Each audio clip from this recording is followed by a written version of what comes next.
Hello everyone. We are at the end of the week two of the financial legal concept for researchers model. So this week you look at the funding context within the university and government research sectors.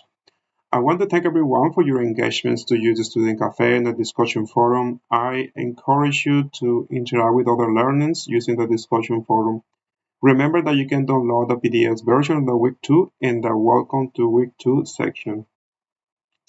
As a summary of the week two, so the funding type for researchers are abundant and highly available. So they are competitive in a complex application process. In the poll question, so what is your view on the competitive research grants funding? And 70% of you selected that competition is a poor way to allocate funding, but is the best way that we have. In the discussion forum, you gave examples of your research areas and mention the grants you have available. Here, you remark that early researchers are the most affected by this competitive research grant funding scheme.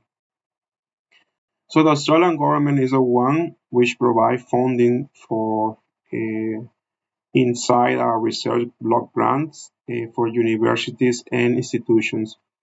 The funding can also come from the university, all levels of government, private sector, or professional bodies.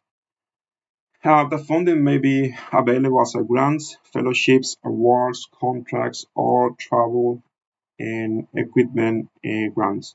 I trust that you find helpful the tips to succeed in a research grant application. Personally, I learned to write grants from my mentors and colleagues with more experience writing research grants. I also find it's critical to read the guidelines of the funding type and select with care the words and formats. The budget also should be fully justified and align with your proposal. Also, it's important to dedicate time to know the funding types available and also their grind cycles.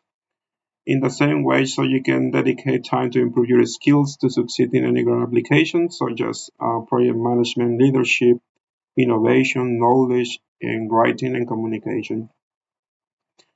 This week too, so you should have now a better understanding of the research funding environment in the university and government sector. So what is the role as a research manager? I trust that you enjoy week two and you are excited for week three, in which you look the finding collaborators and money.